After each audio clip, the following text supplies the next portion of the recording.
Bonjour tout le monde. Alors, comme prévu, quand on avait fait le dossier MDPH, on vous avait dit qu'on vous expliquerait certains acronymes.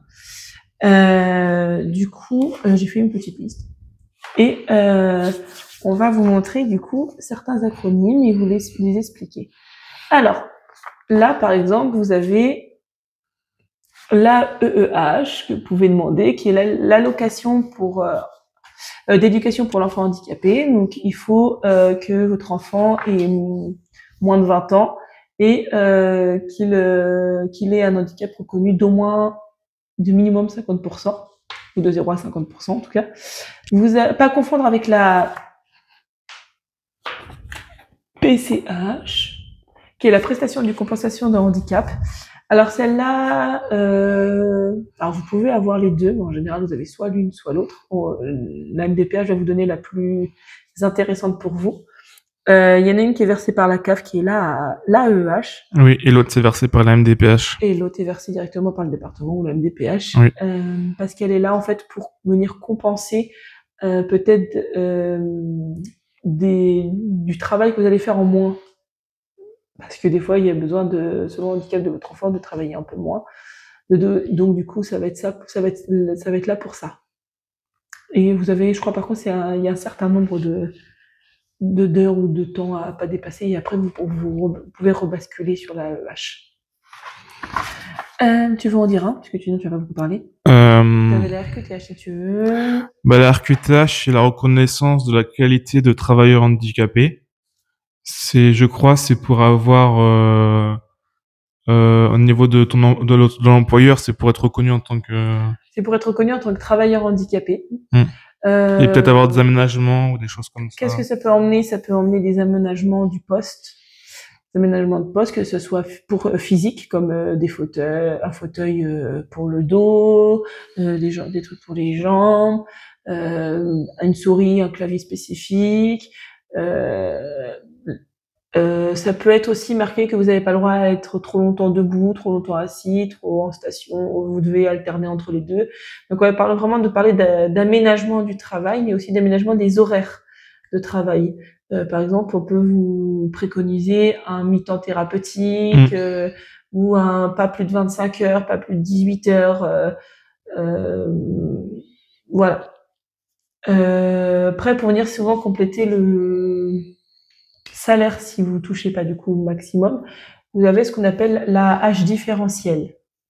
Donc là, c'est l'allocation adulte handicapé différentielle. Ça veut dire que quand vous reprenez un travail, vous allez obtenir un salaire et que vous ayez ou pas si vous aviez la H, faut savoir que du coup, comme j'expliquais une précédente vidéo, elle va venir se cumuler pendant 6 mois, le salaire plus la H.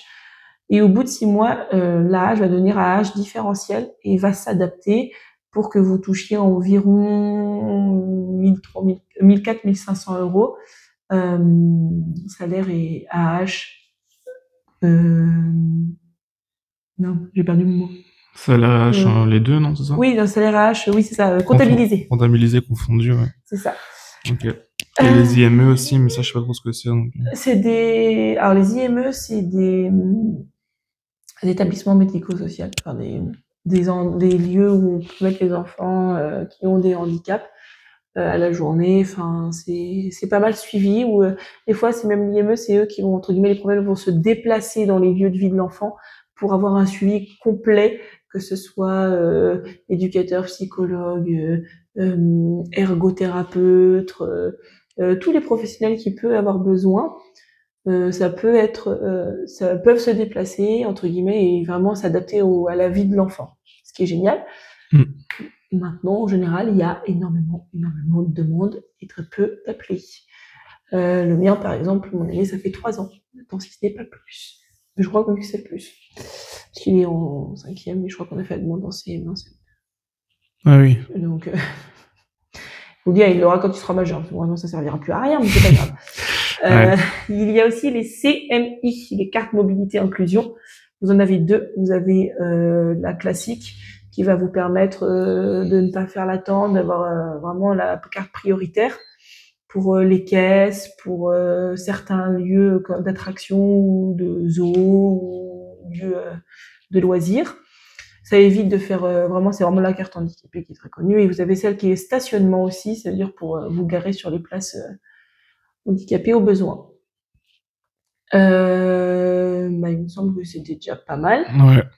Ouais. Si vous voulez que on parle de d'autres acronymes dont vous ne connaissez pas forcément et que vous avez besoin d'explications, vous n'hésitez surtout pas. Tout ce qu'on a dit, ce n'est pas obligatoire quand vous avez un dossier MDPH. Vous avez le droit de tout cocher, pardon, si vous voulez. Tout cocher. C'est ça. Pardon. Tout sera pas autorisé. C'est au bon vouloir de la MDPH et des fois, ça va même changer selon les régions. La plupart du temps, vous allez, s'ils ont des doutes, vous allez avoir quelqu'un qui va vous appeler pour un peu reposer le contexte et les bases de votre handicap, de votre maladie, et vous poser des questions. Et elle va jauger avec vous. Et à l'inverse, il y a des choses que vous n'avez pas cochées, mais qu'elle considère que vous pouvez au moins en faire la demande. C'est pas pour ça que ça sera accepté, mais au moins faire la demande. Et ben, elle peut le cocher à votre place. Oui. Donc voilà. Après, des fois, je pense que c'est mieux de faire la demande de plein de trucs et après, c'est refusé, Oui. tant pis. La plupart du temps, mais des fois, t'oses pas. Oui, ouais. C'est pour ça qu'il est important, des fois, cet appel. Hein. C'est bête à dire, mais en fait, il est important. Et si vous voulez, on pourra vous expliquer comment ça se passe aussi, l'évolution de votre dossier MDPH entre le moment où vous le déposez et le moment où vous recevez la réponse. On pourra en faire une vidéo si vous voulez, si vous souhaitez. Si vous voulez qu'on le fasse, vous n'hésitez pas à nous le dire en commentaire, on pourra vous expliquer un petit peu par où voyage votre dossier, par qui il passe, et puis entre le moment où vous la déposez, la demande, et le moment où vous recevez la réponse, et pourquoi des fois il y a autant de délais. Donc voilà. N'hésitez pas à commenter, partager, aimer et puis vous abonner sur notre chaîne YouTube. Voilà. Salut, merci, à la prochaine.